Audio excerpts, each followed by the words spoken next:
मित्रों नमस्कार। मित्रों, कई बार जब हम बहुत बड़े बड़े कवियों, बड़ी बड़ी शख्सियतों की बात करते हैं तो उनके जो पृष्ठभूमि में, पार्श्व में, जो बैकग्राउंड में जो शक्तियाँ होती हैं, कई बार उनकी हमसे उपेक्षा हो जाती है। आपने फैज़ को सुना, फैज़ को पढ़ा और बहुत सारे लोगों ने फैज़ को अपना आइकॉन भी माना है। उर्दू अदब में और दूसरे साहित्य में भी उसको बहुत बड़ी श्रद्धा के साथ याद किया जाता है अब भी। लेकिन फैज़ के पीछे प्रेरणा का स्रोत कौन था, इस बात का जिक्र ज़्यादा नहीं होता। मित्रों, आज उसके बारे में बात कर लेते हैं। तो फैज़ जब अमृतसर में पढ़ाते थे तो उन दिनों में लाहौर में भी पढ़ाते रहे, अमृतसर में भी पढ़ाते रहे, अंग्रेज़ी पढ़ाते थे। विशेष प्रिय इनका विषय था शेक्सपियर। और शेक्सपियर विषय पर ही एक और अच्छी जो प्रवक्ता थी उन दिनों में, महिला, वो इंग्लैंड से आई थी, उसका नाम था एलिस।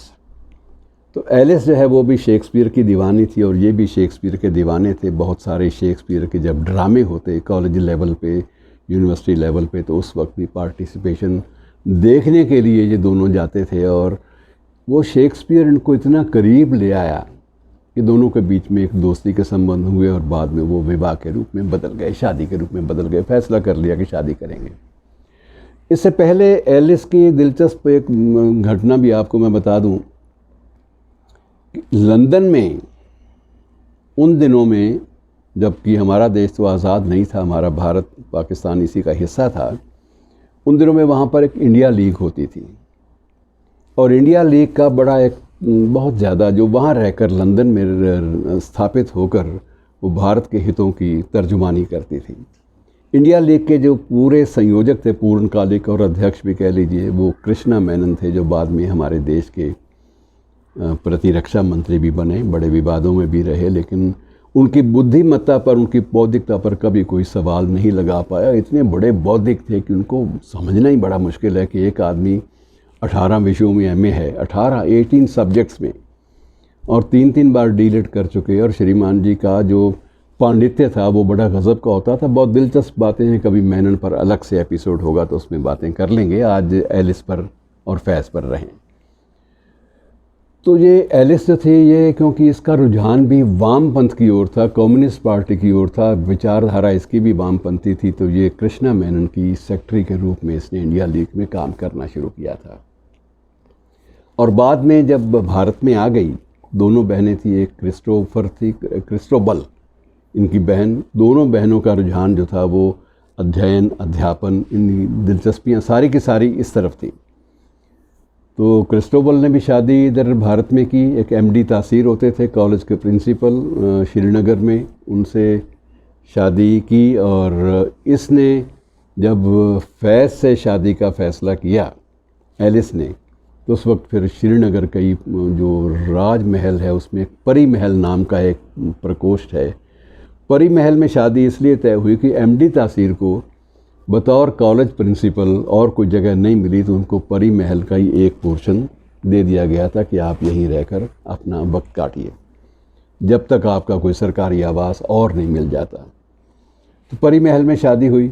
और शादी के वक्त मित्रों जानते हैं आप काजी कौन थे? तो काजी स्वयं शेख अब्दुल्ला थे। शेख अब्दुल्ला को इस बात के अधिकार प्राप्त थे धार्मिक मान्यता के अनुसार कि वो कोई ऐसी रस्म भी निभा सकें। वो उनकी मौजूदगी में शादी हुई, निकाह हुआ। और निकाह के बाद ये दोनों फिर लाहौर आ गए। लाहौर में भी सरगर्मियाँ बहुत रहीं और लाहौर में आते ही पाकिस्तान टाइम्स में फैज़ एडिटर बन गए और इसके ज़िम्मे फ़ीचर एडिटर की जॉब इसको दे दी गई, एलिस को। एलिस तब महिलाओं का और बच्चों का कोना देखती थी। तो लगातार दोनों में नज़दीकियाँ भी बढ़ी। और उसके बाद फैज़ तो अक्सर उनका ज़्यादा वक्त जेलों में कटता था। सरकारें आती थी, ख़ासकर से जब ये रावलपिंडी साजिश केस हुआ तो उसमें तो इनको अंदर काफ़ी देर रहना पड़ा। और उस वक्त जेल से इनकी जो ख़त किताबत होती थी एलिस की, वो आज जो पत्र व्यवहार के साहित्य का एक अनुपम हिस्सा है, उसको कोट किया जाता है। उसमें वैचारिकता, संवेदनशीलता, दोनों का ऐसा एक कम्बिनेशन होता था कि वो गज़ब की एक प्रस्तुति करते हैं। जब भी आपको मौका मिले मित्रों, उन ख़तों से ज़रूर गुज़रिए। वो ख़त बहुत कुछ सोचने पे मजबूर करते हैं। और उन दिनों जो फैज़ की एक नज़्म थी कि चंद रोज़ और मेरी जान फ़कत चंद ही रोज़, कि जुल्म की छाँव में दम लेने पे मजबूर हैं हम। तो ये जो और मताए लौह कलम छिन गई तो क्या गम है कि खून दिल में डुबो ली हैं उंगलियां हमने। ये सारी की सारी चीज़ें एलिस के प्रभाव और एलिस के जो मोहब्बत थी, उसका जो इजहार था, उसके प्रति समर्पण का भाव जो फैज़ में था, उसी फैज़ के समर्पण भाव की अभिव्यक्ति ये शायरी उनकी करती रही। और फैज़ की ये कहा जाता है कि उनके दीवान की 20 नज़में ऐसी हैं जो एलिस के नाम समर्पित हैं, जो एलिस को ही संबोधित हैं, लेकिन बाद में तक अदब में स्थान उनका अलग से बना रहे, वजूद उनका अलग से बना रहे। एलिस का नाम तो उन्होंने हटा दिया, नज़में तो इंडिपेंडेंट बन गई। शायर जो लिखता है वो सिर्फ़ किसी एक पर्सन के लिए नहीं लिखता, किसी एक शख्सियत को मुखातिब करके नहीं लिखता, बहुत सारी बातें वो कह जाता है। तो व्यापक नज़रिए के साथ उनको अदब में जगह मिली, लेकिन वो अधिकांश नज़में एलिस को संबोधित थी, मुखातिब एलिस से थे, लेकिन उसी बहाने से वो अपने मुआशरे की, अपने पूरे परिवेश की बात कर लिया करते थे। तो मित्रों, फैज़ का तो निधन हो ही गया, आपको इससे बहुत साल पहले हो गया था।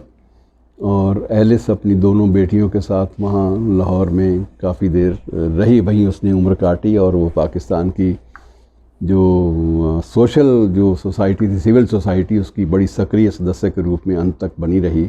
और बाद में उसका भी एक हिप फ्रैक्चर हुआ था, तो बोन फ्रैक्चर, उसमें पूरी तरह से रिकवरी नहीं हुई और वो भी अपना दम तोड़ गई। और दम तोड़ने के बाद उसको वहीं पर ही मॉडल टाउन लाहौर में ही, जहाँ फैज़ की मज़ार है, उसके बिल्कुल बगल में एलिस की मज़ार है। तो ये शख्सियतें, इनको याद करना इसलिए ज़रूरी हो जाता है कि एक बहुत बड़ी आइकॉनिक शख्सियत हो, उसके पीछे उसकी पृष्ठभूमि में उसकी प्रेरणा का बिंदु क्या है, कौन है, उसको भी याद कर लेना चाहिए। इसी बहाने से आज हमने एलिस को और उसके परिवेश को याद किया। शुक्रिया दोस्तों।